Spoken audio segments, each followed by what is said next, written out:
Yo, what is good, ladies and gentlemen, and welcome to the movie. This is my first movie series, but yeah, welcome to the movie of What If Deku Had a Time Control Quirk. Let's go!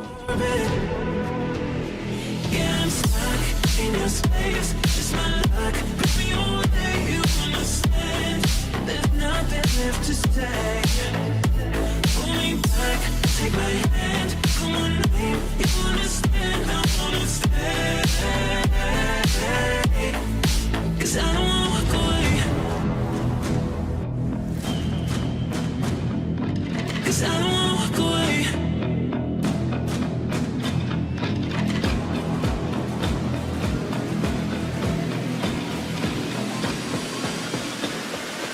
'cause I don't wanna walk away. Time manipulation quirk. Time quirk. He can pause the world though. He can do that. But yeah, pretty much. Here's that. Hope you guys do really enjoy this. If you do, be sure to like, subscribe, all of that jazz.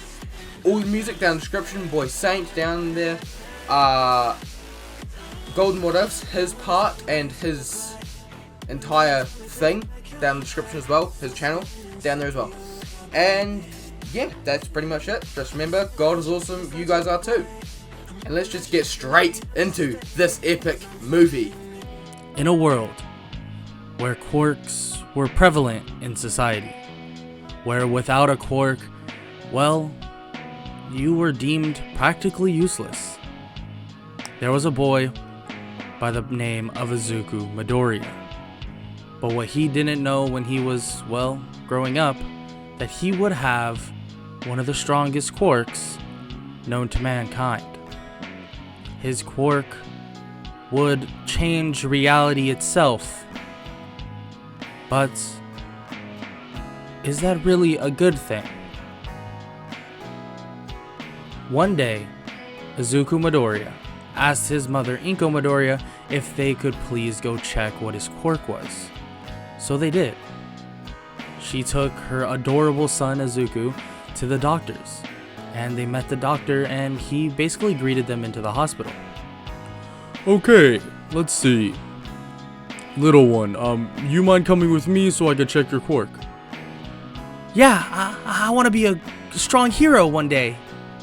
Izuku, excited, walks with the doctor to get his quirk checked. And the doctor does so, running a couple tests and doing all this stuff like normal.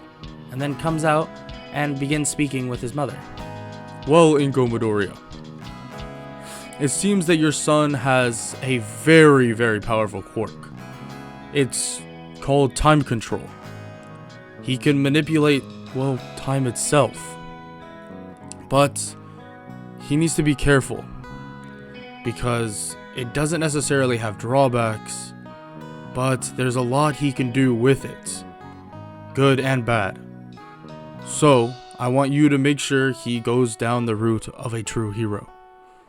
Inko Midoriya, or Izuku's mother, promises that she will make sure to do so. So the doctor tells them that he wishes them the best of luck on his future endeavors, and they head out of the hospital. Izuku is super excited and tells his mom if they could please go out and have dinner, and of course she says yes in celebration of her son's powerful quirk. The next day, a 4-year-old Izuku heads to basically more or less like daycare or like a preschool, and talks with his best friend Bakugo, but what he calls him Kachan. Hey Kachan, I got my quirk. Oh really? That's awesome, Izuku. What is it? Izuku explains that his quirk is called time control, and that he can basically just like mess with time, like those cool like cartoons and stuff. And Bakugo actually thinks this is pretty awesome, and shows Izuku his quirk, showing that he basically has an explosion quirk, and that they're gonna both be amazing heroes. Izuku agrees, and honestly, for the next like bunch of years, everything goes relatively normal in terms of just someone's normal life. Compared to canon though, Izuku actually has a childhood where he doesn't get bullied. He doesn't get hurt, he doesn't get made fun of, he's actually praised. I mean, throughout this whole time skip, we're talking 10 to 11 years, Izuku is a star student. He aces every test, he does everything perfect. The teachers and everyone around him like just know that Izuku is going to be a great hero. It's like the kid can't make a mistake even if he tried. Until the very last day of middle school finally arrived. And the teacher greeted the whole class in and began to explain what they were going to do. The teacher basically tells the entire class that normally he would basically hand out career aptitude tests to see what would best fit them for a career. Maybe a fireman, maybe a librarian, maybe, I don't know, anything. But the teacher then looks them all in the eyes and basically tells them that he knows that all of them want to go the hero route.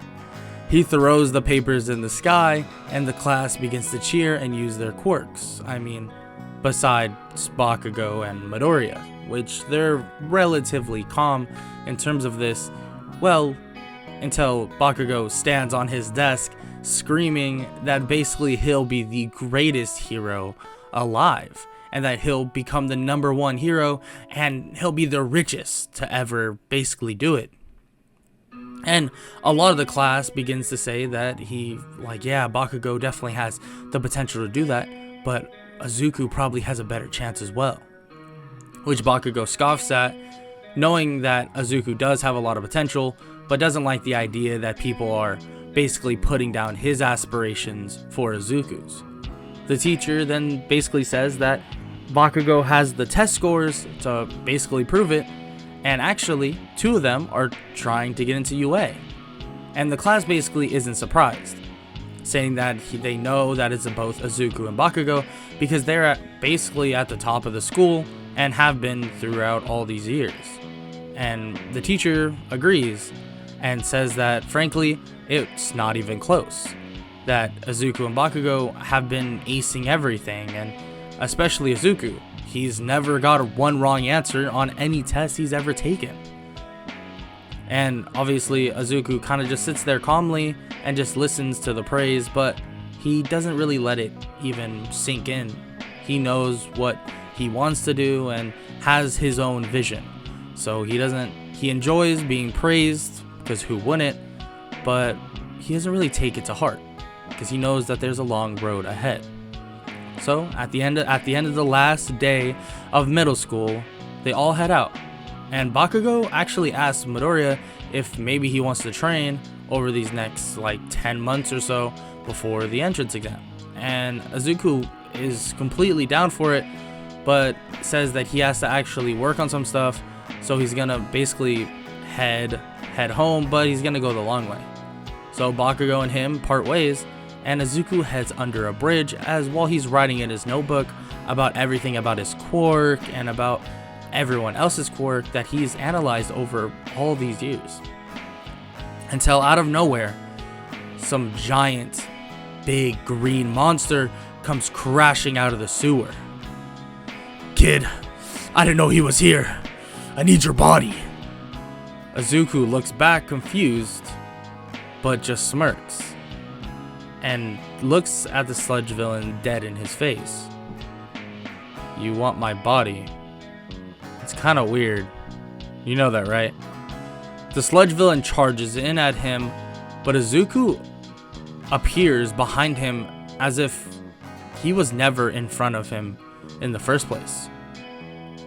Izuku immediately grabs something out of his bag, throwing it at the sludge villain's eye sockets and basically blinding the sludge villain, stalling him out all the way until All Might arrives. "No need to fear, because I am here." It felt as if Izuku knew this would happen. He didn't even attempt to run away. He actually just kept fighting until he felt that reinforcements were coming. So All Might joins the fight and uses just Detroit smashes the villain into like a bazillion pieces. Are you okay, young man? Oh, yeah, I'm fine. Thank you, All Might. Zuko didn't even seem starstruck by this.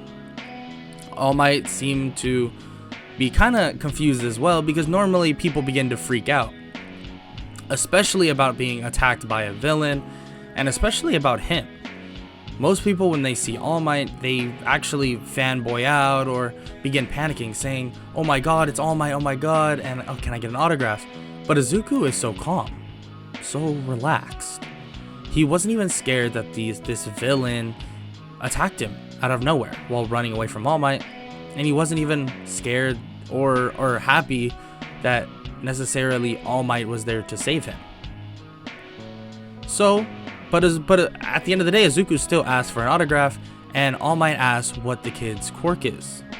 Oh, my quirk is time control. I can basically manipulate time. Pretty self-explanatory. All Might looks at him and is shocked. Wow, that's very impressive. I'm sure if you train really hard, that you can get a insanely good control on your quirk. Oh, yeah, thanks, All Might. All Might leaves, and Izuku kind of tilts his head because he feels that he already has an insane control on his quirk. What he hasn't even shown yet is far beyond comprehension that the sludge villain would have known. He could have and should have maybe even defeated the sludge villain on his own, but he decided not to, because there's some other little tidbits to his quirk that are even stronger than what he just showed.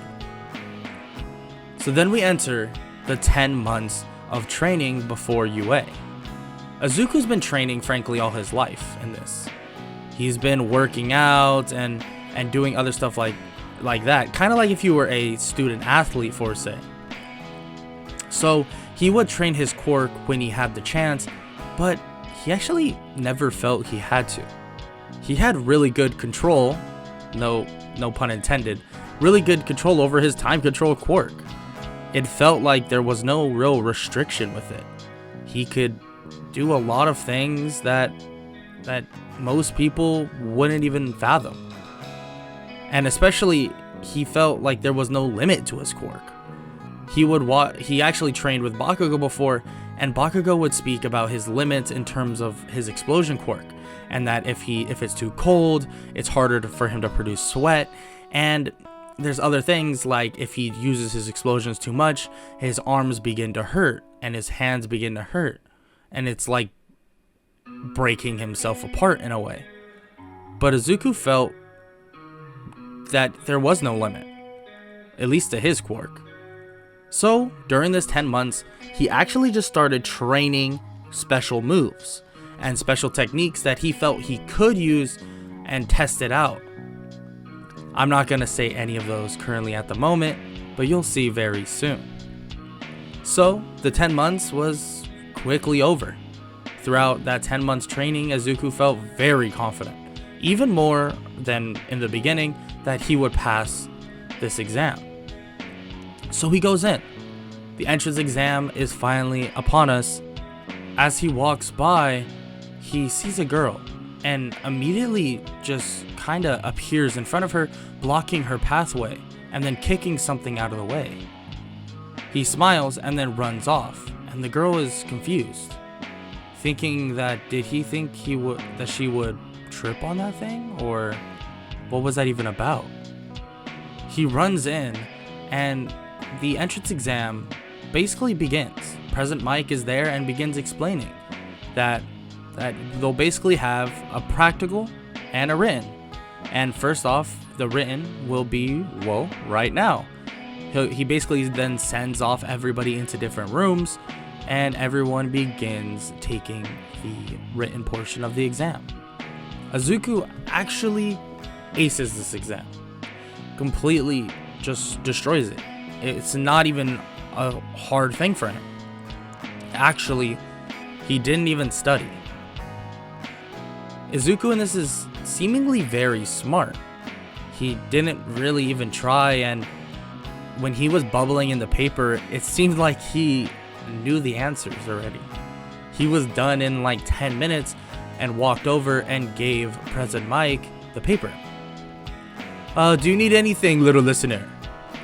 Oh, no, I'm actually finished already. Oh, are you sure? You know, you still have about an hour and a half left. Oh, yeah, I know, but I'm already done. And also, there's some grammar mistakes in there if you want to fix them. Izuku then walks away, and President Mike is stunned. He is actually really floored by this, that this kid just finished so quickly. And he flips through the pages and sees that he literally got everything right. He hasn't seen this in years.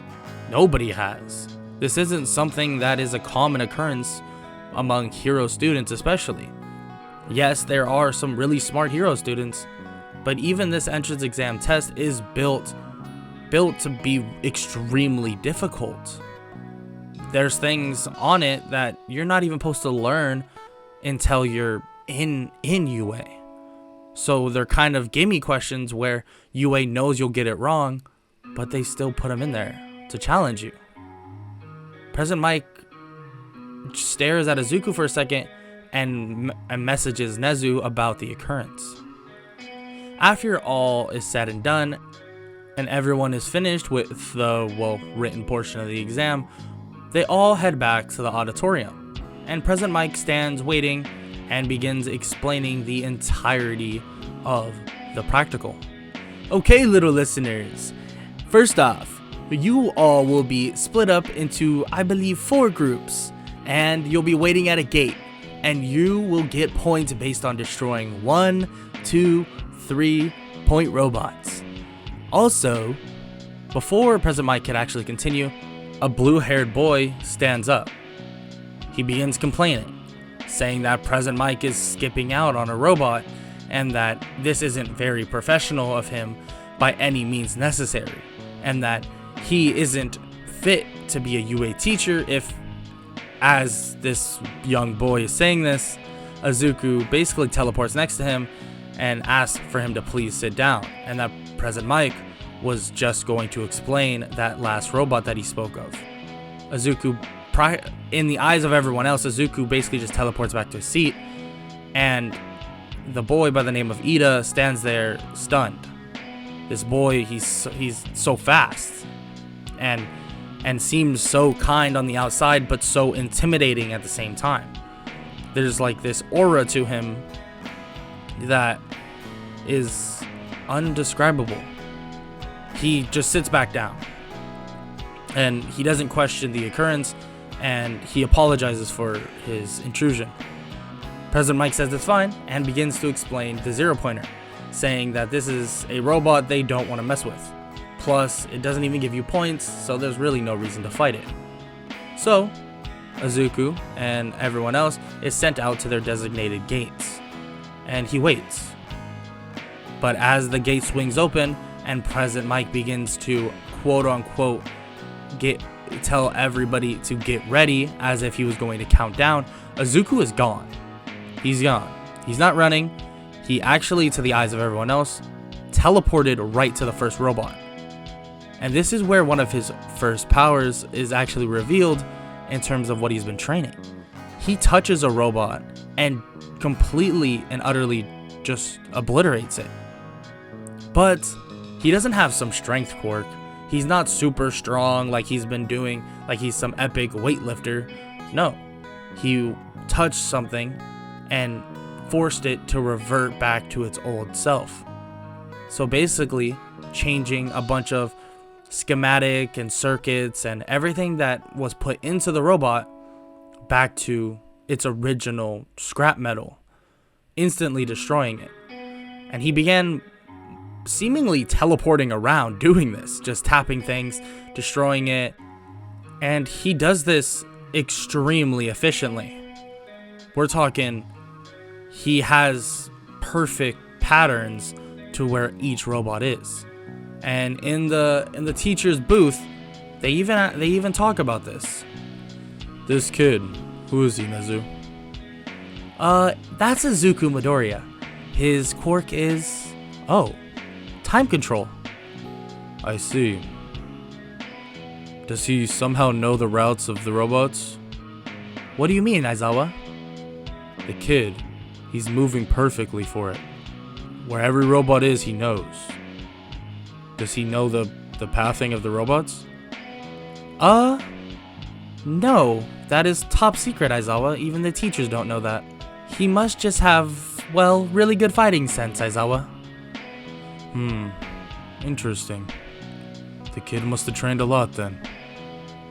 Back to Izuku, he just continues to follow a pattern and destroying robots until he's at a point where he has 130 robot points where he knows that he'll be fine. So he sits on a building and stares at something intensely, just stares at it until for actually a couple minutes. Then the ground begins to shake and he stands up. He jumps off the building, basically teleporting, and runs over to this where he sees a girl that just got stuck under rubble. He runs over, disintegrating the rubble, reverting it back in time, and grabs her and carries her away. She's actually confused, thinking that she probably could have got out of the rubble herself. I mean, eventually, until she looks up to see a giant robot towering over them, and he quickly gets them out of there. Izuku puts her down in a safe area, and the test is then deemed over as they all escaped from the robot. President Mike then explains over the intercom that they will be getting letters soon to see if they got in or not. The girl tries to ask him what his name is and how and why he saved her, and that he's risking his own entry. He kinda ignores what she says and just says that his name is Izuku Midoriya and to not worry. He gives her a smile and just leaves. And that's really it for the entrance exam. He heads home and Inko asks him basically how he did, and Midoriya says he thinks he did pretty good. Some weeks pass, and finally the letter arrives, and his mom runs into his room super excited, but Izuku doesn't look as excited as her because he feels he knows that, well, he got in. He opens the letter, and it's a hologram. I am here talking to you through this hologram. Izuku Midoriya, you are very impressive. You got a perfect score on the written exam and a whopping 200 points on the practical exam. Congratulations, you are in UA, but not only that, you're the #1 student out of the entrance exam. Izuku is excited, visibly, and smiles that all his hard work basically just paid off. And after some more time passed, it was finally the beginning of his hero journey. He heads to UA, and when he enters the classroom that has a giant door on it, he sees his childhood friend Bakugo arguing with that same blue-haired boy. This time, Izuku doesn't even say anything. He just kind of chuckles at it, and Bakugo scoffs at him, saying to not make fun of him. After some time, Aizawa, their teacher, introduces himself. I am Shota Aizawa, and I will be your teacher for the next 3 years. And I want all of you to meet me outside. We're gonna, do a little assessment. Some girl by the name of Ochako Uraraka, actually the one that Izuku, saved, asked what about, orientation. Aizawa responds that he doesn't care about silly things like that, and if they want orientation, to go and basically go join a normal school. They all agree and basically head out at the request of Aizawa. When they arrive, Aizawa begins explaining what they are going to do. It's very similar to what they have done in middle school, where they have physical assessments. But this time, you're allowed to use your quirk. Aizawa throws a ball at Izuku, and Izuku catches it and begins walking up and stands in the circle. Aizawa smirks, thinking that this boy already knew what to do and that he has potential. So I just throw it as far as possible, correct? Yeah, you got it, kid. Go ahead. Izuku cocks back his arm and launches the ball. When he touched the ball, he actually enacted a weird sort of fast forward to it, and it went sailing. And it went really, really far. Aizawa checks his meter and finds that it went 1,000 meters. Interesting. Good job, kid. Go back in line. Everyone in class 1A begins to celebrate, saying that, oh, this is going to be so much fun, and it's like a game. Aizawa is visibly pissed by this, and Izuku kind of chuckles, knowing what is probably going to come. Okay, you think it's fun? How about this? Whoever gets last place gets expelled. That's simple. And everyone is scared. Everyone's terrified. I mean, except for the people at the top of the class type of stuff. Like, Izuku isn't going to be scared by any means. Todoroki, Bakugo, they have nothing to worry about because they know there's no chance of them getting last. And that's exactly what happens. None of them end up getting last. Well, because they're pretty strong at this point nonetheless. But one by the name of Hagakure, Invisible Girl, does get last. But Aizawa then informs them of something they will, well, be happy about. I was kidding. Nobody's getting expelled. It's too much paperwork anyways. Also, it was really just a big hoax to make you try your hardest. Izuku laughs again, and the class asks what he's laughing about. Oh, I mean, I've done my research about Mr. Aizawa, and he had full intention of expelling someone. Aizawa kinda laughs about this and says that yeah, he's right, but maybe he had a change of heart. And Aizawa tells them all that they're done. So basically, they're allowed to head out for the day, finish up the rest of their normal classes, and then head home. The next day, they finally arrived, and it was finally time for real training. And Aizawa began explaining that it actually won't be with him. There's another teacher that's going to be training you guys. And he should be here about now. I am here, walking through the door like a normal person. All Might comes busting in through the door, and everyone flinches back at the sight of All Might, but then gets excited, screaming that, oh my god, it's All Might, and we can't wait to train with him. All Might tells them all to get on their hero costumes, so they do. Izuku actually has a pretty sleek hero costume, but it's more leaning toward his normal one, just without basically the All Might little ears or hair imitation, and it's more sleek. And I would say, like, instead of that black, it's white and a dark green. So that's kind of the color scheme he runs by, but he decides that he wants to keep it simple because, well, his quirk doesn't really need anything too flashy in terms of a hero costume by any means. They all get on their hero costumes and head out to Ground Gamma, where All Might is waiting for them, and he begins explaining what type of training they will be doing. He says that he wants to basically just analyze their quirks first, so he will have them be doing 1v1 training. Okay, and the first fight will be, let's do Izuku Midoriya versus Shoto Todoroki. They both walk up and head into the city. Todoroki looks at Izuku in practically disgust, and Izuku just smiles at him and shakes his head. Todoroki asks what he's smiling about and to not take him lightly because Izuku is just some joke. Yeah, you think what you want. They both stand across from each other, ready to fight, and All Might begins counting them down. The fight begins in 3, 2, 1, go! They both charge at each other, and Todoroki follows it up with basically this giant ice attack, but Izuku easily dodges it, and then throws a right cross at him, basically knocking him flat on his butt. Izuku tells him to yield, but Todoroki says it won't be that easy. He sticks out his hand, but immediately Izuku grabs it before he can even use his ice and slams him on the ground. Everyone begins to notice. Izuku feels like he is just 10 steps ahead of Todoroki all the time.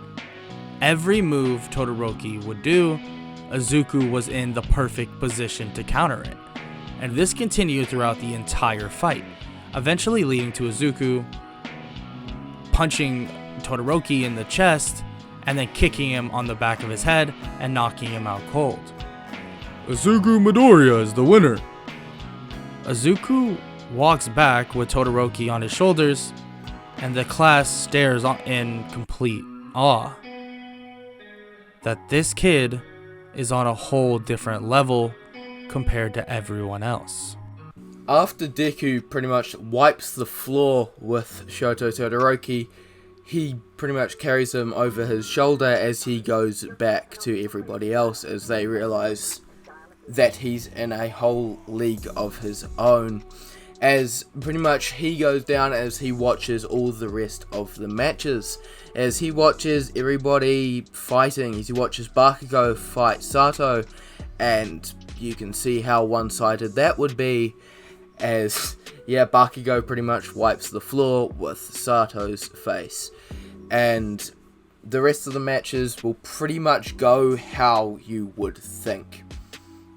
Now, after this, a few days go by as pretty much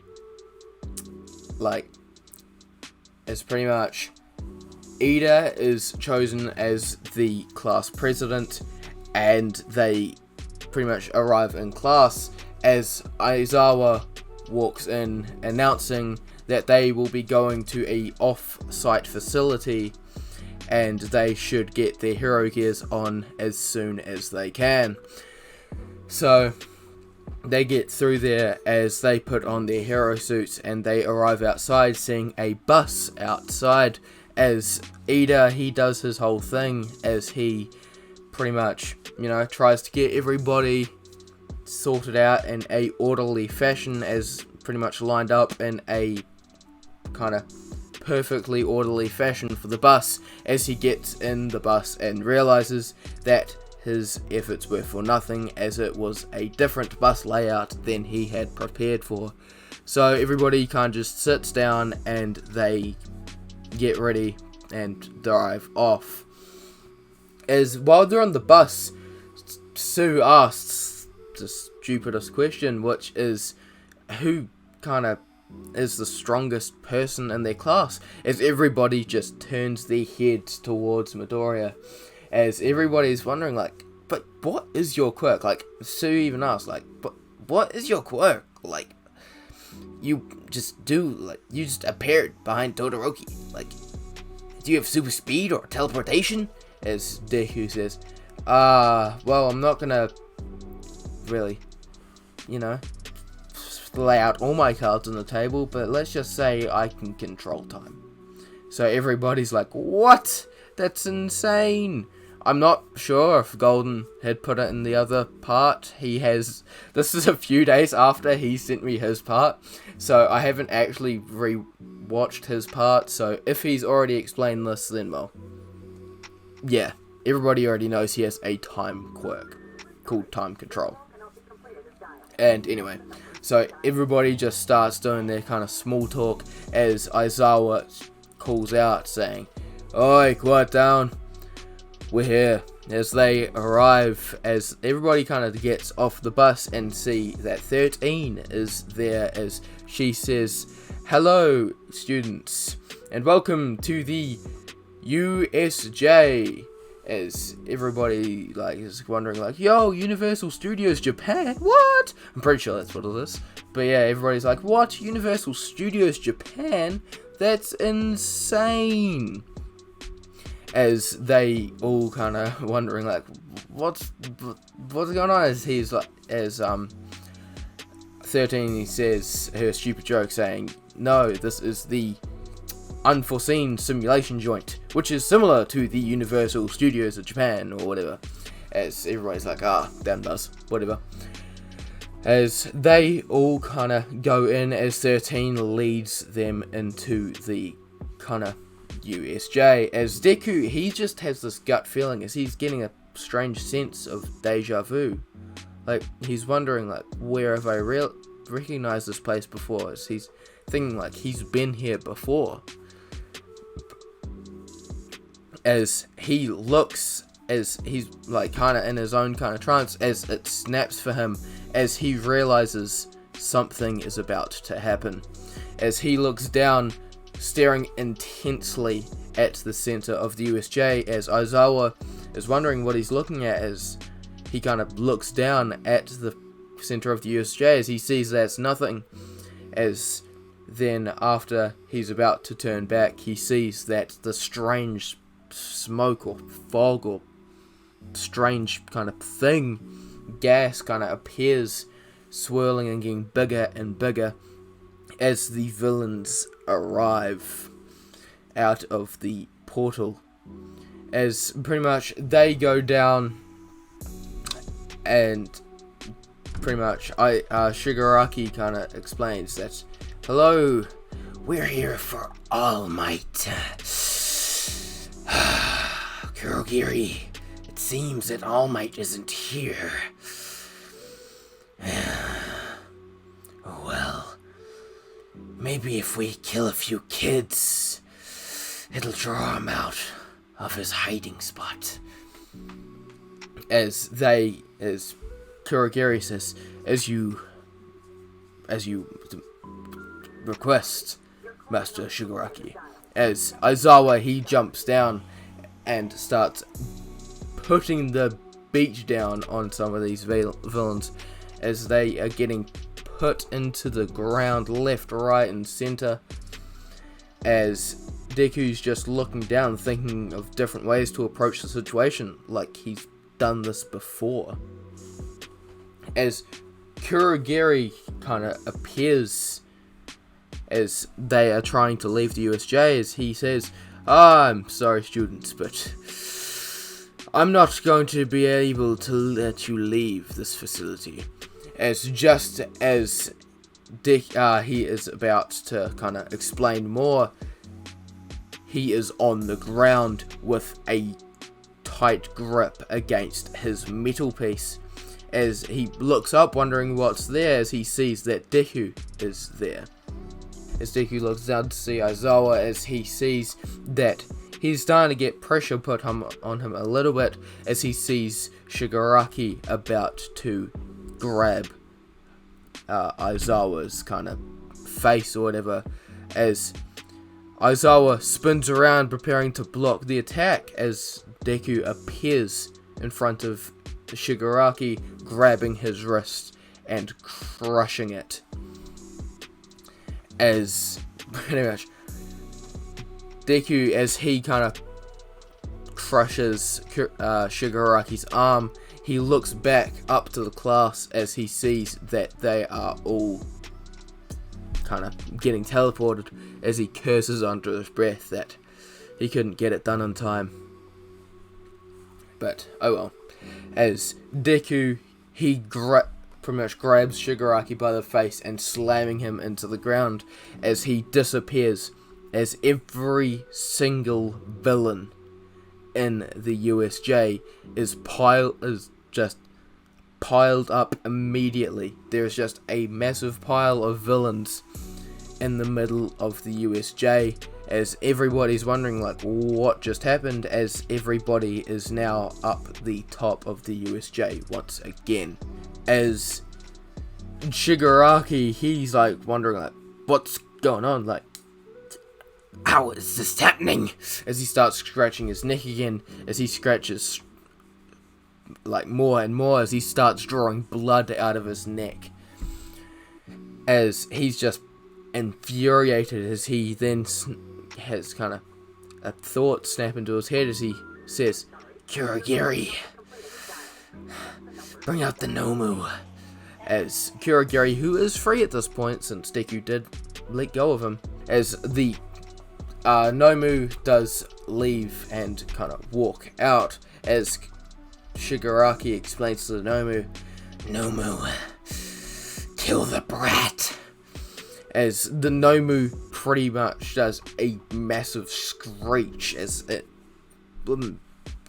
is so loud that everybody in the USJ still conscious has to cover their ears or else their eardrums may burst, as Deku is just standing there, deadpan, staring the Nomu square in the face, as the Nomu pretty much appears in front of Deku as it goes for a swing, aiming for his skull, as Nomu slams its fist straight into the ground, but Deku isn't there, as Shigaraki's eyes widen as he sees that Deku is behind the Nomu, as he grabs onto the Nomu, saying, well, might as well bring you back, as he kind of grabs onto the Nomu, gripping onto it, as it starts rewinding, as it starts morphing and kind of going strange, kind of just all weird, as the kind of Nomu starts morphing back into a human, as the human is then dropped down unconscious, as Shigaraki, he stands there wide-eyed, as he's just thinking like, how this kid, how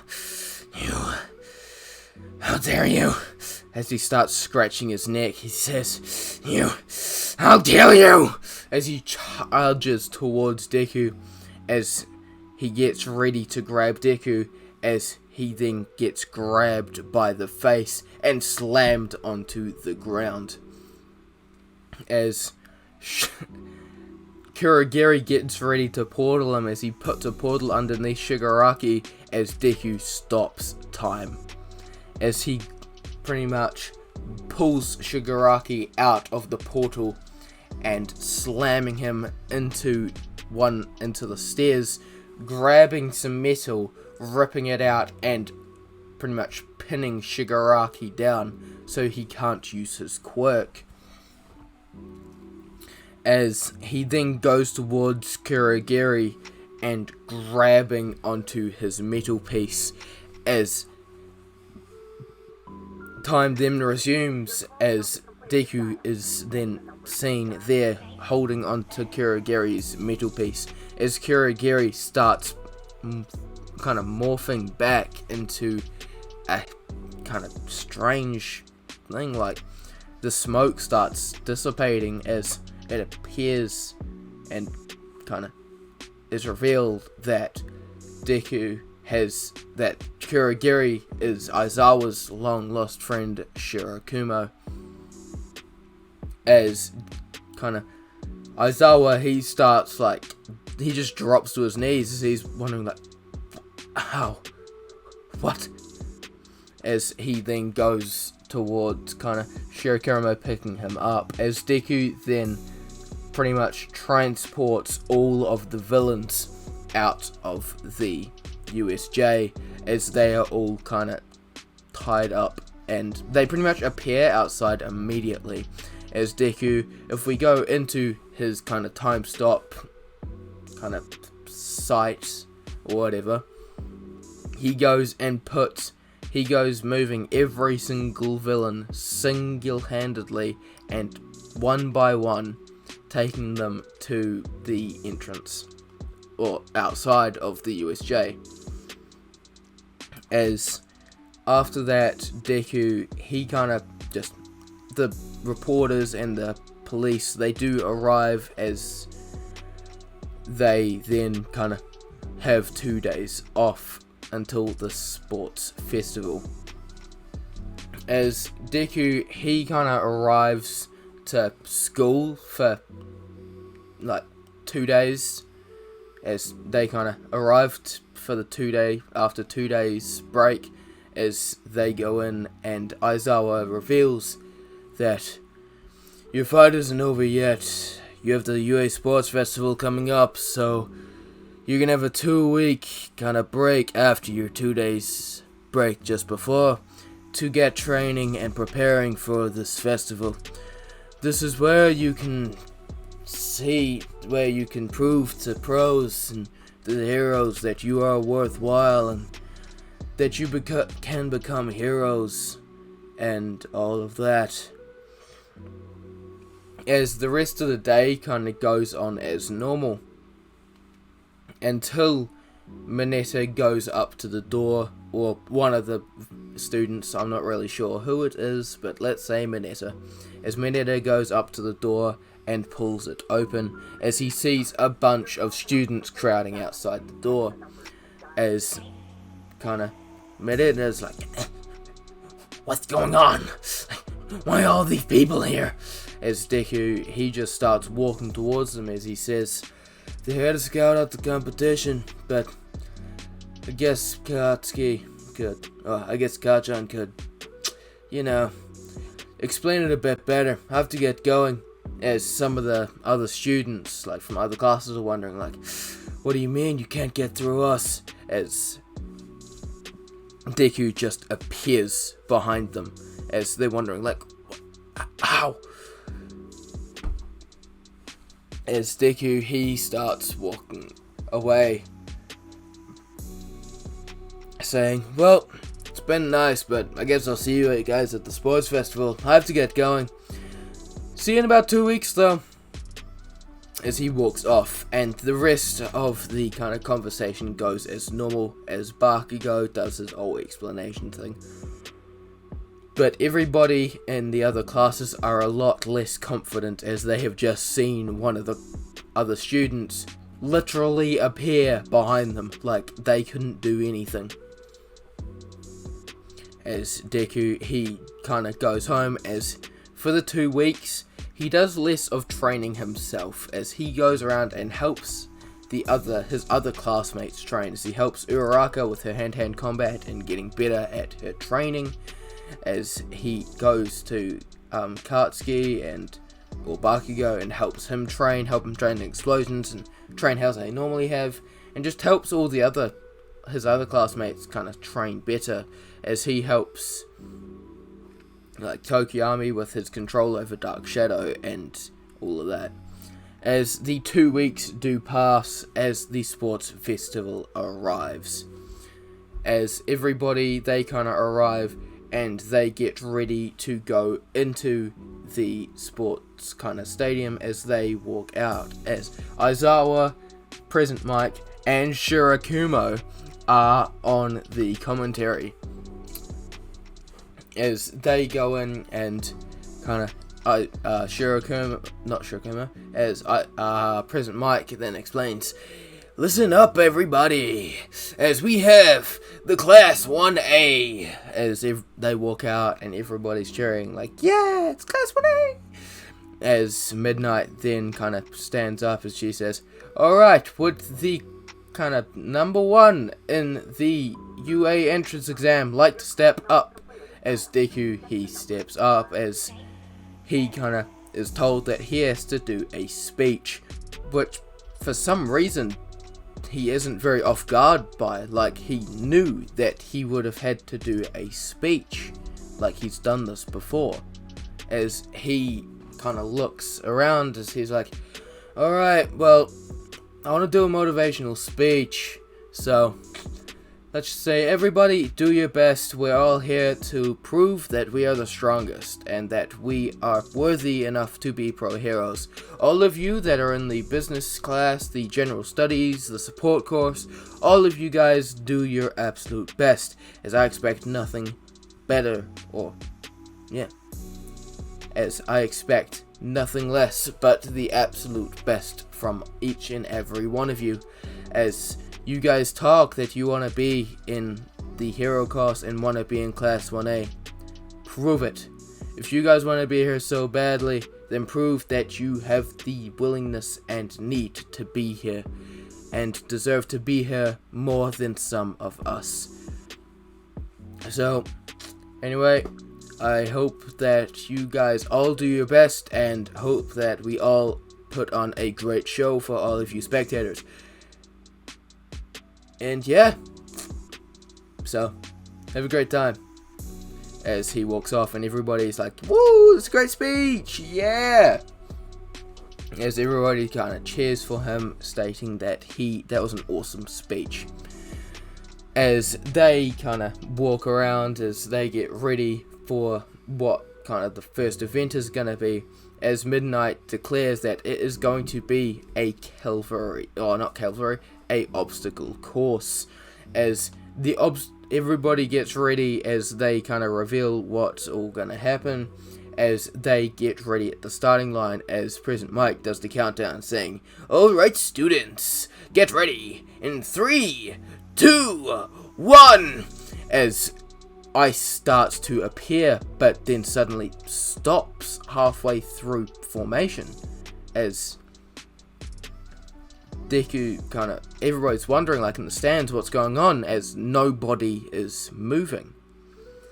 As Deku, he is starts walking out and starts jogging out, as everybody's like wondering what's going on, like why is nobody else moving, as they start asking the commentators, and Aizawa says, "Oh, not to give too much away, but Midoriya has the ability to control time, so my guess is he froze everything in that corridor.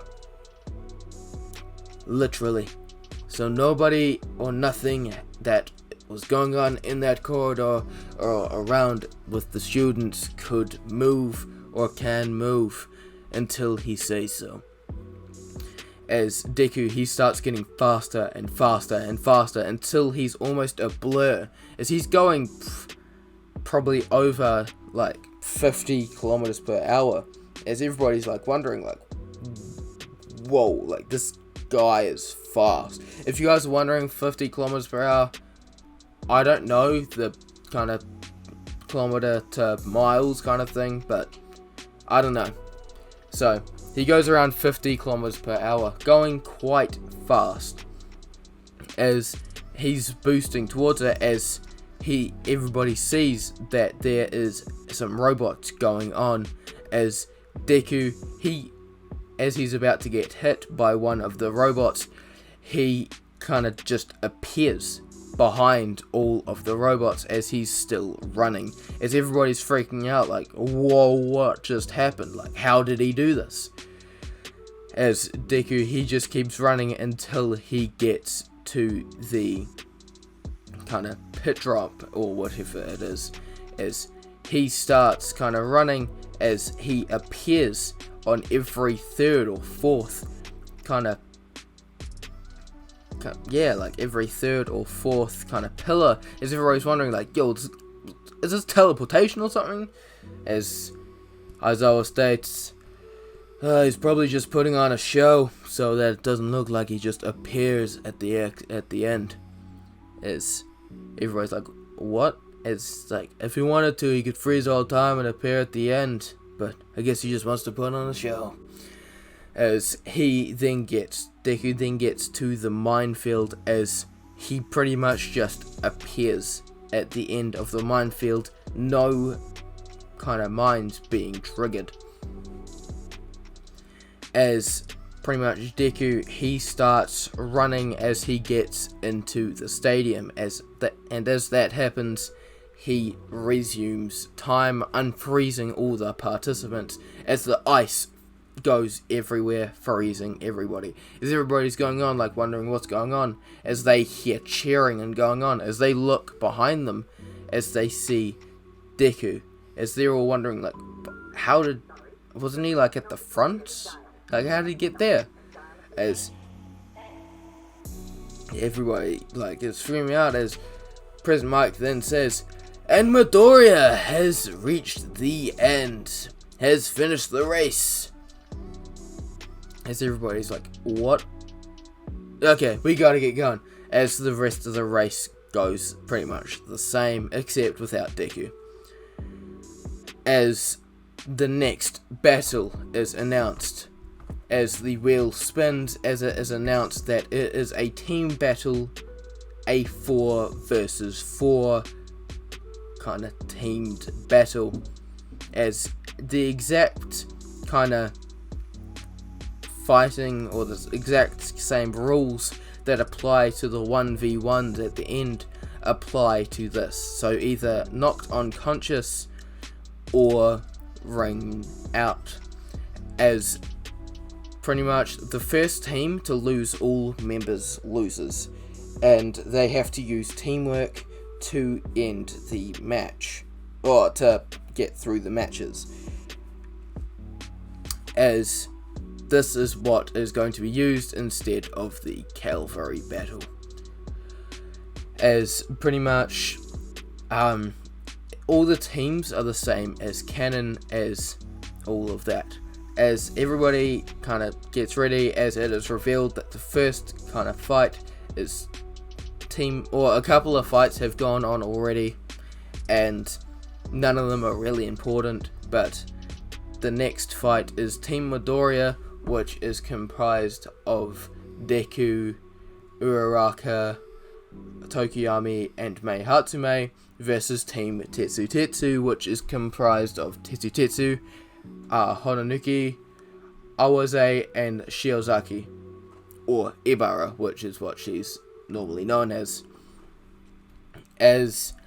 that fight is revealed, as everybody's freaking out, as they're wondering like, yo, what's going on? I want to see this Midoriya kid keep going, as they're all like, whoa, this is gonna be so cool, as they kind of get ready for the fight, as everybody kind of gets ready as the match starts, as Midnight calls out, begin, as the floor starts sinking, and as the floor starts sinking, it then hardens around everybody's feet so they can't get out. It goes up to about calf height, maybe knee height, so they have no opportunity or possibility to get out. As this happens though, as Tetsu kind of gloats, saying, "Ha! You cannot get out!" as Midoriya then kind of appears outside of the kind of cement that he was originally in, as they're wondering like, how did that happen? If you guys are wondering how that happened, Midoriya rewound time on himself, making it so that he wasn't concreted or stuck in the mud or in the concrete as he was before. So he just appears in front, like out of the concrete, as everybody's wondering like, what just happened, as he starts walking, as everybody starts charging him, Tetsu does his he starts to metal up, as he starts to turn into metal. Ibara starts throwing vines, everybody starts going to attack him, as Deku appears behind them, as they all kind of go back as if they've just had whiplash, as their necks have just been hit, as they all fall to the ground. And everybody is just erupting in cheers and applause, as they're all like, yo, that was the coolest fight ever, woo, yeah, as everybody's like, yo, that was so cool, as Midoriya then carefully places all of them down outside of the ring, as they have all been eliminated, therefore making Team Midoriya the winner. As the next few fights go on how you would think, as the same people pass, as Ojiro and Shoda do drop out, making it that Tetsu and Ibara can get back into the fights, as Midnight announces that this will be time for the 1v1s. As the 1v1s were announced, the students left in the tournament were given a 1 hour break to recuperate themselves and to get ready for their battles coming up.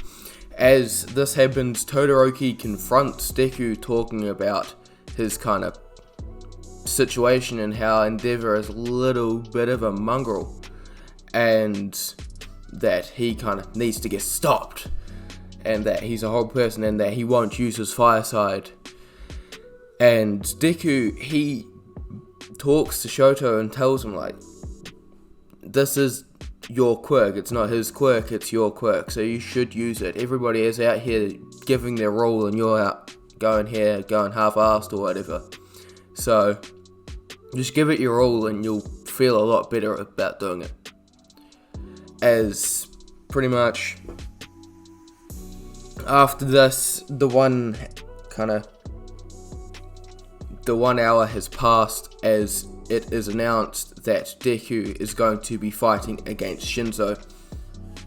As Deku, he walks up to the stage, as Shinzo, he starts rambling off, telling him, hey, like, that tail guy, he was pretty dumb for dropping out or whatever, and just starts bad-mouthing him, and Deku, he doesn't care. As soon as Midnight announces that it is the 1 versus 1s, or that the fight will begin, Deku appears behind Shinzo as Shinzo flops to the floor. As everybody is just quiet, as they're wondering, like, what just happened. And if you are wondering, Deku just stopped time, walked up to him, and whacked him on the back of the neck. And after this, Deku, he walks off stage and carries Shinzo off to the medical place for him to wake up. As after this, the rest of the battles go pretty much the exact same, as it's then Deku versus Todoroki. As Deku, he pretty much appears on the stage as soon as it's announced, as everybody's wondering, like, well, what just happened? As he just walked on and stopped time, so it made a cool flash entrance. As Midnight gets ready for it, Deku, he gets ready as Midnight announces that the match begins, as Todoroki sends a giant blast of ice towards Deku, as just as the ice is about to hit him, it stops, and then it starts going backwards, as everybody's wondering, like, yo, what's going on? As even Todoroki's wondering, like, yo, what's going on? As the ice is going backwards, it's like going away, and pretty much it's going like Todoroki never shot it. As Deku, he appears behind Todoroki, saying, come on, you should use your fire side, at least you'll have a little bit of an advantage, have a little bit more of a chance against me. As Todoroki, he turns around and blasts more ice at Deku, as it appears he caught Deku in his ice, as the ice starts to go back, as he's freaking out, wondering when did Midoriya get this ability, how long's he been able to do this? As Deku, he's just standing behind him as he just taps him on the shoulder, as Todoroki then blasts another load of ice as he covers the entire arena in ice, as all the ice then just melts away, as everybody's wondering what's going on. As Deku, he then rewinds the water which was melted as it goes back towards Todoroki, but it's not going back into its ice form. As everybody's wondering what's going on, pretty much Deku, he stopped, froze the time around the water and rewinded the time around the water, so it was simulating it was going back like it was ice, but it didn't go back to the ice because Deku wasn't rewinding the ice, it was just rewinding the time around the ice. So pretty much after this, Deku then stops his stops the rewinding as the water flies towards Shoto, covering him. As Shoto's wondering what's going on, what's going on, why would he do such a meaningless act? As Deku, he then is behind Shoto again, as he's come on, use your fire. As Shoto then blasts ice towards where he heard Midoriya's voice, but at this point, the ice then goes across Todoroki as it goes across the water that was splashed across Shoto. As Shoto is covered in ice, as Deku's alright, so either you use your fire to break out, or you concede. As Shoto's like, I can't. I won't give him the satisfaction of me using my left side. As Deku's like, oh my goodness, it's your power, mate. Like, come on, it's your power. As Shoto then just says, stuff it. As he then blasts fire around him, vaporizing the ice immediately. As he shoots fire towards Deku. As the fire goes towards Deku, as it stops once again. As it stops and then blasts back towards Shoto. As everybody's wondering, like, what's going on? Deku just rewound the time around the fire. He pretty much did the same thing with the fire as he did to the water. So he froze the time around the flame and then sent it back, like rewinding the time around it. But once he kind of got rid of the time rewind, it would just fly back at Todoroki. As it flies towards Todoroki, it gets about an inch away from Todoroki's face before it just disperses. As everybody's wondering, like, what's going on? Deku just fast forwarded the flame so much that it dispersed and it went out of existence.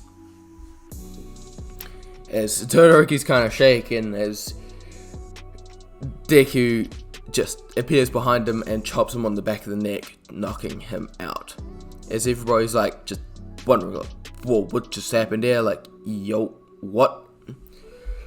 As pretty much everyone then starts kind of applauding Deku and erupts in applause and all of that. As everybody's like, yo, that was so cool. As Deku then kind of leaves and the rest of the fights go on as canon. As it's then Deku versus Ida. I don't know why nobody ever does Deku versus Ida. Like, it's a part of the fight. Like, does everybody forget that Deku versus Ida is a thing? But, oh well. So, Deku versus Ida, as the match is announced to begin, Ida appears outside of the ring. As everybody's wondering, like, what just happened? As Midnight kind of declares that Midori is the winner. He just leaves. Ida's just like, what? The disrespect! Like, what? The disrespect. But yeah, so Deku just put Ida outside of the kind of arena just as the match started. So then the Tokiyami and Bakugo fight goes the same, and now it is Deku versus Bakugo. As the match starts, Deku just plays with Bakugo. As Bakugo, he kind of charges towards Deku, getting ready to do a massive explosion towards him, as he freezes and starts rewinding. But Bakugo, he knows that he's rewinding. He's conscious of this. As if you guys are wondering what's happening, he's rewinding everything apart from his brain. He's rewinding Bakugo's movement. He's not rewinding his mind or anything. So Bakugo is conscious that he's moving backwards. He's just got no control of his body. As he's rewinding backwards, Deku just moves forward a couple of steps, probably 5 or 6 steps, as he then fast forwards Bakugo. As Bakugo has no time to react, as he gets a fist colliding towards his face, sending him flying. As Bakugo then stabilizes himself and starts causing explosions towards the ground and stabilizing himself, as he then kind of puts his hand in a weird kind of sign, as it's against his other hand, against his palm, as a giant beam of kind of laser kind of fire explosionness shoots towards Deku, as it stops once again and fires back towards Bakugo. As he does this multiple other times until he realizes this won't work, as Deku is just playing with Bakugo. He's just playing with him. as Bakugo then gets ready, as he then screams. He like explodes upwards as he then screams, "Howitzer Impact!" I can't do a Bakugo voice, I'm sorry.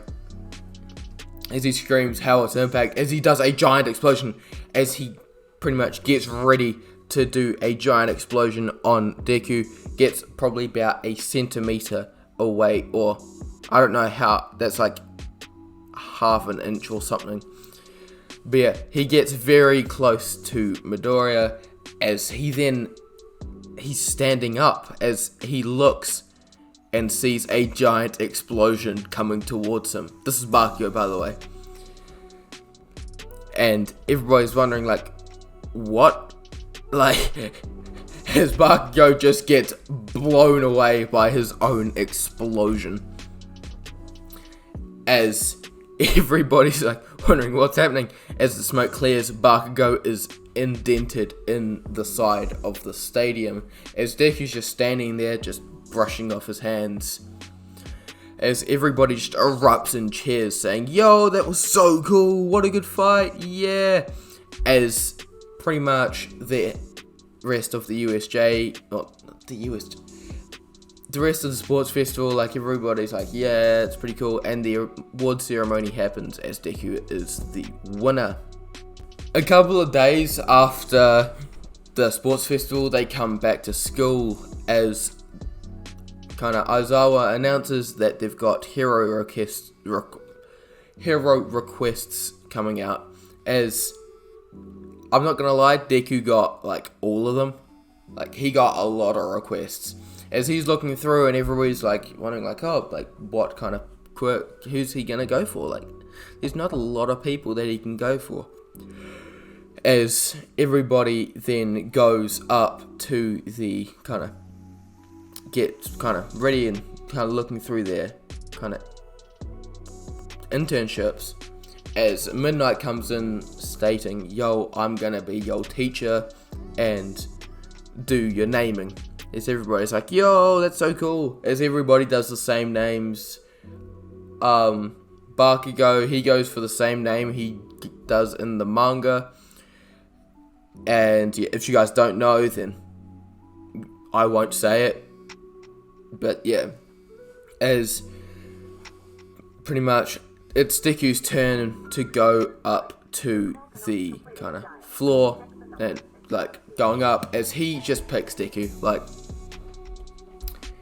I can't think of anything else, like, just Deku could be a good name. If you guys come up with a better name, then that's cool.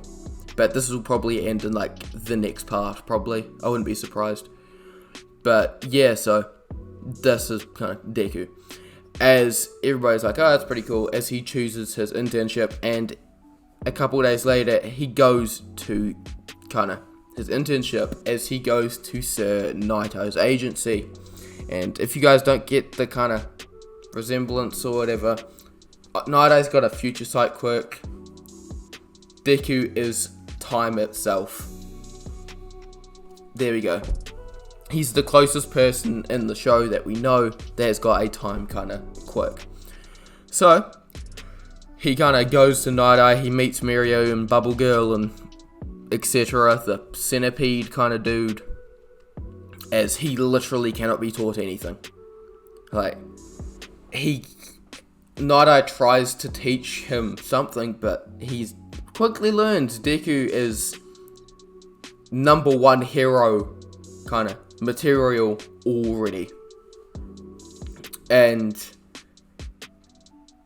pretty much Deku, he kind of just like, Night Eye's thinking like, if Mirio didn't get one for all, because yeah, Mirio got one for all.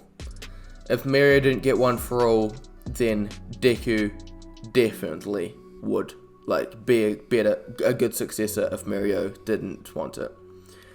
And pretty much all they're really doing is Deku, he's kind of training with everybody else, just helping them out. And on the third day of internships, like around the evening time, Deku, he kind of is walking around as he's kind of talking to Nada, as he tells like Nada, hey, like, I gotta go, I'll be back in like an hour or so, as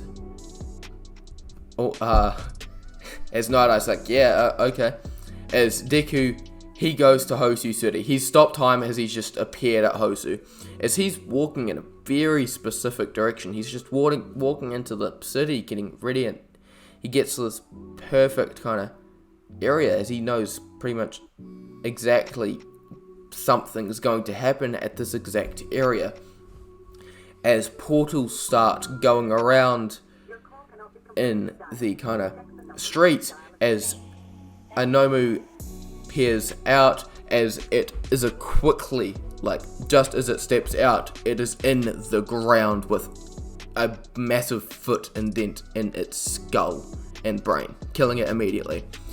As the other two kind of Nomus, they come out, as Deku wipes all of them immediately as well. As pretty much that all kind of happens as Deku wipes literally all of the Nomus immediately. As after this, like, the heroes kind of looking around like, what just happened? Like, 3 Nomus just got, 3 of these monsters just walked out and now they're just in the ground. Like, nobody even saw Deku. Like, he just stomped all 3 of them before anything even happened. As after this, he starts walking towards another area. He starts like walking like to another kind of an alleyway. As everybody's like, nobody knows, but like he's just walking to this very specific alleyway. As he's walking around, time has stopped by this point, by the way. As he's walking, as he looks into this alleyway and sees Stain kind of fighting with this hero, as he's just about to slice into the hero. As just as the blade is just about to hit Native, Deku appears holding the blade, like holding Stain's hand, as Stain's like, what just happened? Like, where did this kid just appear from? As Deku then kind of crushes the hand, and then Stain pretty much the next second or next millisecond that Stain kind of sees, he sees like he's kind of just tied up and kind of dazed or whatever. Like, he's pretty much on the verge of unconsciousness. As Native is just looking like, what?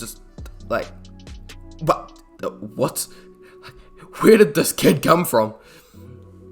As Deku is put on the, like, not Deku, as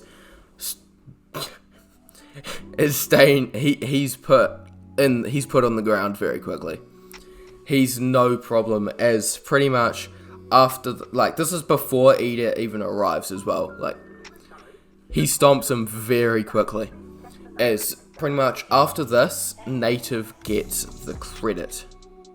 After this kind of happens, the rest of the kind of internships goes without a breeze. Nada asks Deku, like, where did he go for that 1 hour? And Deku he says it bluntly. He just says, like, yeah, like, there's an attack at Hosu gonna happen. And I kind of stopped the attack from happening. I also kind of beat the hero killer, but this other hero took the credit because I can't take the credit because I don't have a license. So, you know, all of that. As Nada's like, oh, okay, well, that's nice to know. So pretty much after that, they all go back to school as the race happens. No need to explain. Deku appears at All Might. Like, there's nothing even gonna happen. He can just appear there. Like, he stops time. He appears at All Might. There's nothing no one can do. And pretty much after this, it's declared to everyone, Aizawa declares to everyone that it is going to be their final exams coming up very, very soon. As Aizawa declares that the finals are coming up, most of the class erupt in a collective groan as everyone starts complaining that, like, it isn't really that, like, why do they have to do the finals? It's too soon, and all of that. So everyone starts complaining as Deku, he's just stares blankly at the front of the class, as he's just staring, not really paying attention to anything, as he looks like he's just staring a hole through the wall. As he stares, he's getting a sense of deja vu, like this exact thing has happened before, like he's been through this before, but he doesn't know where, like where's he seen this before, like he has no memory of any of this happening. But as this happens, and while he's thinking this, Bakugo does take notice as he tries to get Deku's attention, as he waves his hand in front of Deku's face, as trying to get Deku's attention, as he's like waving his hand at his face. He says, "Oi, Deku, stop daydreaming and pay attention. The teacher's explaining stuff." Sorry, my Bakugo impression is horrible. But yeah, it's Deku does kind of snap like away because he realizes like he's daydreaming. It's just like, yeah, sure, Kachan. Sorry, I just got lost in thought. Yeah, well, stop getting lost in thought and pay attention, you damn nerd. Yeah, sure, Kachan. As pretty much they do end up paying attention as the rest of the lesson goes on as normal, as everyone kind of prepares for the written portion of the exams. As everyone kind of starts fretting, and like everyone who got lower scores at least starts fretting about the fact that they might fail and that they're kind of dumb. But then as this happens, Momo does kind of suggest that they can all go to their house and do kind of classwork and study, as they're all like, oh yeah, it's a great idea. Deku's not part of this class, he's number one, like he's the smartest person in the class because, I don't know, he just seems to know all of the answers, which is insane, like, yeah. But anyway, like, he doesn't need to study or anything, he just kind of knows the answers. But anyway, so as kind of this happens, like, we kind of are going to time skip over to the finals day. As over this time skip, Deku does help his classmates train and study for the exams. And yeah, as they just get ready for it, as pretty much during the written part of the exam, like Deku just absolutely aces it, gets 100% on the exam, as he, for some reason, knows every single answer. As they pretty much get on the bus and go to the testing site. As they arrive there, everybody's hyped up. They're like, yeah, we're going to be fighting robots. But Deku doesn't think so. He's thinking like, no, it doesn't feel right. We wouldn't be fighting robots. As it is then revealed that they shall be fighting the teachers. As everybody starts freaking out. They're like, what? We're fighting teachers? This ain't fair. As Nezu explains that since there has been a rise in kind of villain attacks, it's better for them to have full-on experience fighting people instead of robots. As pretty much all the teams kind of go to cannon until it arrives to kind of who's fighting Aizawa, as it is revealed that Deku alone is fighting Mr. Aizawa. As Todoroki, Momo, and Bakugo are going to fight kind of All Might. It's pretty much Deku's fight is declared as he gets ready. All the other fights go to canon as pretty much everybody else kind of gets ready. As during Todoroki, Momo, and Bakugo's fight, they do kind of get stomped, but Shoto and like Momo's thinking kind of gets them to win, as they outthink All Might, and outsmart All Might.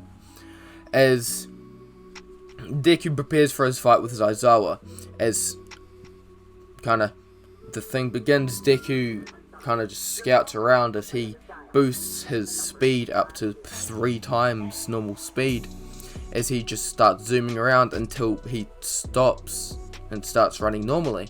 As he looks up and sees a scarf coming straight towards him and red eyes glaring at him. As Deku, he goes and kind of grabs Aizawa's scarf and pulls him towards him, as pretty much they go hand in hand and getting ready. They just start fighting, but Aizawa is a master of hand-to-hand combat, or at least has more mastery over hand-to-hand combat than Izuku. As Deku, he's kind of fighting against him, but even though Deku doesn't have mastery over martial arts, he kind of just knows every move that Aizawa is going to make before he makes them, even though his quirk has been deactivated. And he doesn't know why, it's just kind of instinct. He's got ultra instinct. No, I'm just kidding. But yeah, as he's kind of just like wondering like, why is he able to like fight Aizawa? This shouldn't be happening. He should be getting stomped. But as this happens, kind of Aizawa throws a knee towards Deku, as Deku pretty much, he grabs and blocks Aizawa's knee as he throws an elbow towards Aizawa, as he hits him square on the nose, causing him to blink. As Deku, he pushes Aizawa back as he screams, "Zawolda!" for dramatic effect, as he stops time. As he then goes up, grabs the cuffs out, and cuffs Aizawa, then resumes time as Deku passes the test. As everybody who kind of failed the exam, and everyone who passed. As pretty much the next day, it is revealed that everyone is going to the forest training camp. As pretty much, as they're revealed that everybody will be going, everybody kind of gets ready, as a few days later, everyone goes on the bus, and they do kind of go for the traveling trip, and they do arrive at a lookout, where they do see that kind of, they can see the thing far over, like all these trees and stuff, as everyone thinks, oh, this is pretty cool. But as they look, they then see Deku jumping down into the forest. As everybody's wondering what's going on, as they see the wild pussycats, as everyone then realizes what's going to happen, as they then try to get on the bus, as they then get flung off of the kind of thing, off of the cliff, as everybody kind of falls down, as they're all catched immediately, or they're not even catched, as they're like falling, they just appear standing on the ground, as Deku has just caught them all and put them on the ground before they can fall and hurt themselves. As after this happens, kind of Mineta goes over because he needs to go to the toilet, as he then kind of gets startled by a giant monster, which is immediately obliterated by Deku. As this pretty much kind of all happens, Deku kind of helps everybody get through the kind of thing, get through the forest. As they get through the forest in about 2 hours, smashing every record, because it's Deku, because he can stop time and he's awesome. But yeah, as everybody kind of arrives, and everybody's kind of surprised, like, damn, that's pretty quick. But yeah, as pretty much this happens, Deku sees a little kid as he goes up, as he sees Koda, as he asks like, hey man, how's it going? As Koda goes in for a punch, but Deku blocks it, just thinking like, yo, this kid's a bit rude. But as this happens, kind of everybody else kind of gets ready, as they all make dinner, as they settle down for the rest of the evening. For the next few days, Class 1A and all those guys start like doing their training, as Bakugo puts his hands in the boiling hot water and sets off explosions in his hands. Shoto sits in the barrel and starts forming ice. And Deku gets challenged by Tiger to fight. And you can see how that would go. Yeah. So pretty much the Pussycats are down one member at the moment, as he is in the infirmary, suffering from multiple pains. As, yeah, pretty much Tiger got put down very quickly. As for the rest of the time, he kind of helps out the others with their training, as he helps Ida with his running, and yeah, he just helps out all the students with their training. As a few days after this, like, Deku gets he starts feeling that this feels familiar. He starts getting deja vu again. Like, this feels so familiar. Like, I've seen this before. As he then gets a kind of flash in his mind of fire and smoke in the trees, and like a bunch of the students like hurt and all that, as he realizes something. As he goes over to Aizawa, as he tells Aizawa, like, there's going to be an attack on the training camp. As Aizawa's like, okay, sure, kid, are you sure you're not being too paranoid? Like, maybe these attacks have just gotten you kind of on your toes, like. And Deku's like, oh, no, I'm pretty sure there's going to be an attack, like, come on, sir. As pretty much Mr. Aizawa's like, alright, I'll see what we can do. As they kind of start preparing for if there will be an attack. As Aizawa's gonna preparing to get ready, as he looks and sees that there's a fire in the smoke, and like smoke and fire in the forest. As they realize, like, yo, there's an attack, the kid was right. As Aizawa looks towards Deku, but he's not there. As up on the hill, Muscular prepares to kind of punch Koda, kind of smash him and smash his brains in, killing him. As he brings his fist down, his hand is grabbed, as Deku grabs his hand and blocks the attack. As he gets a flash of memories that this has happened before. This has happened multiple times before. Like, this attack, all of this. He's seen all of this, like, before. Like, why? Why has he seen this before? As he gets punched by Muscular, sending him flying. As he's sent flying across kind of the hill, time then stops, like, slows down and stops, and then starts to rewind. As Deku starts to rewind time. As all of his injuries start rewinding, everything that's happened starts rewinding, as it rewinds about 2 hours earlier. Deku, like, just before the test of courage begins, Deku runs up towards, like, the top of a mountain, like the top of a hill, as a portal then appears, as a bunch of villains and people start walking out, as Deku puts them in the ground before they even know what's happening. Like, I can't sugarcoat this. Deku puts them in the ground. It's not a struggle. As Deku kind of puts him down and goes through the portal. As he kind of goes through, he sees a tall man in a Darth Vader looking helmet. As he sees him, as he says, "So, I'm guessing you're the one around kind of orchestrating all of this."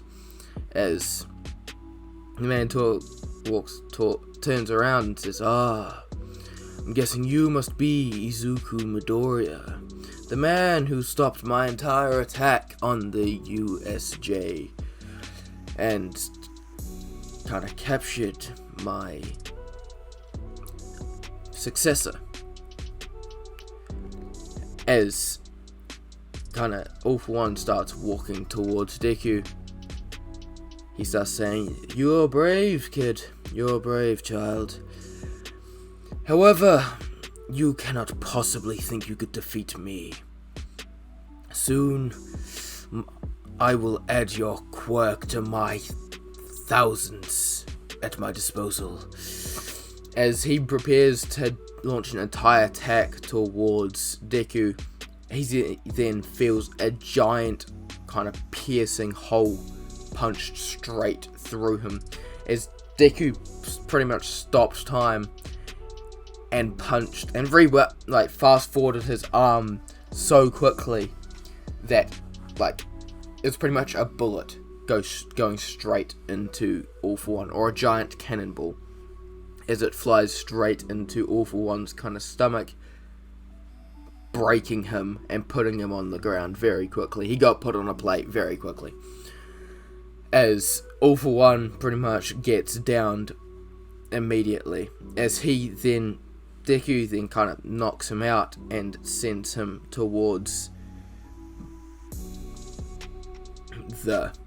sends him into, like, Tartarus, dropping him off, as, like, the prison guards, pretty much all they saw was nothing, and then the most wanted criminal in most of the world just right there in front of them, as they're like, well, that's nice. So he gets put in Tartarus, as he's kind of knocked out, as pretty much as he's kind of heading back to the training camp, he gets a flash of memories of this crying little girl, as he then kind of gets flash that he knows this, as he runs towards this giant kind of building, as he runs down and saves Eri, and pretty much he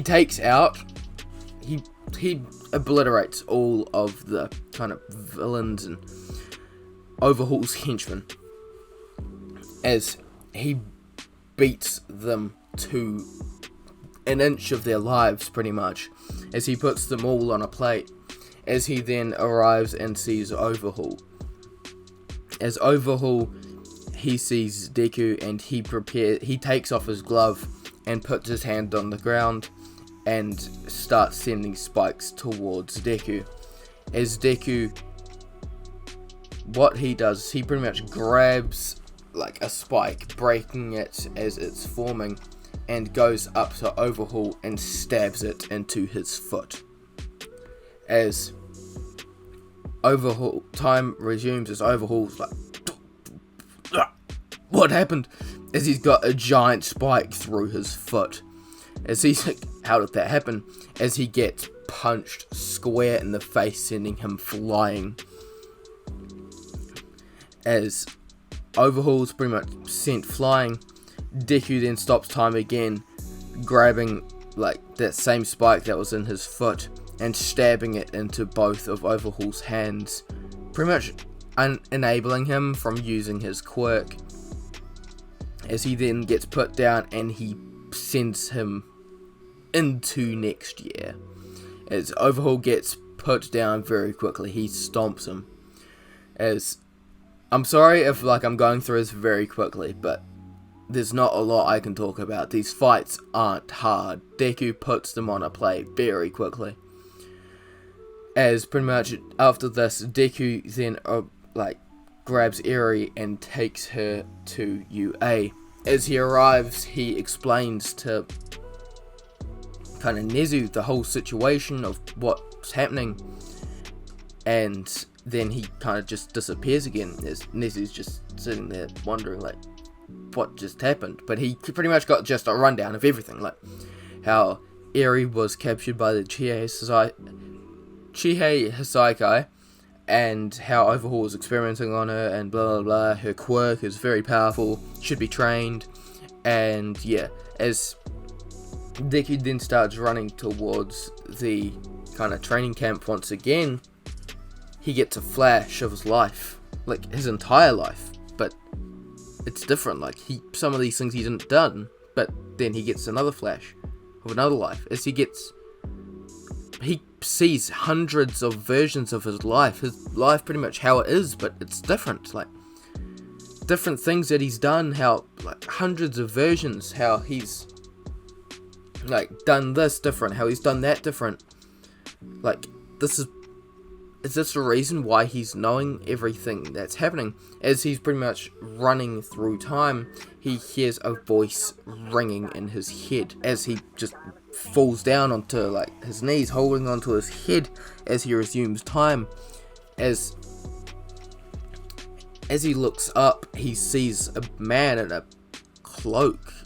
red cloak standing before him, as he can't see his face. His face is covered by the cloak. As Deku, he just asks, like, "Who are you?" As the man then replies, "So you're up to this point in your life already? Oh well. I guess you're not strong enough just yet." As Deku then stops time once again as he gets ready to fight, as he runs right up to the man preparing to punch him square in the face. As then he hears in his head, like, he hears the man's voice in his head. He hears it. Why can he hear it? What's this man's quirk? He stops time. How come he can hear his voice? As he hears the man speaking, "Your life will be on repeat. The fight will ensue. The only way to break it is to defeat you. Until then, time will reset." As Deku starts looking around, the world around him starts morphing. He's wondering, like, what's going on? Why is everything around him morphing? What's going on? Like, why is all of this happening? As he sees his life, he sees his memories and everything that he's done, everything in this life and everything that he seems to be another life, and other lives start fading away as they start just slowly kind of fading, as he starts getting younger and younger. As he's seeing all through his life, all the things he's done, everything that, like, has happened, as he just gets younger and younger until he reaches the age of 4 years old. As a man starts speaking to his mother, "Well, Inko Midoriya, it seems your son has a very, very powerful quirk. It's called time control." And that was the ending of What If Deku Had a Time Control Quirk, the movie. Hope you guys did enjoy this big collaboration. If you guys do want me to do this more, tell me in the comments. I'll probably put it up in the community tabs. Do you want me to do movies of the series? But yeah, that's pretty much that. So I hope you guys did really enjoy this part. If you did, be sure to like, subscribe, all that jazz. Remember, all the music down in the description, as well as golden what if stuff, that will be down there as well. But yeah, that's pretty much it. Remember, God is awesome. You guys are too. And I will see you guys in the next video. Peace.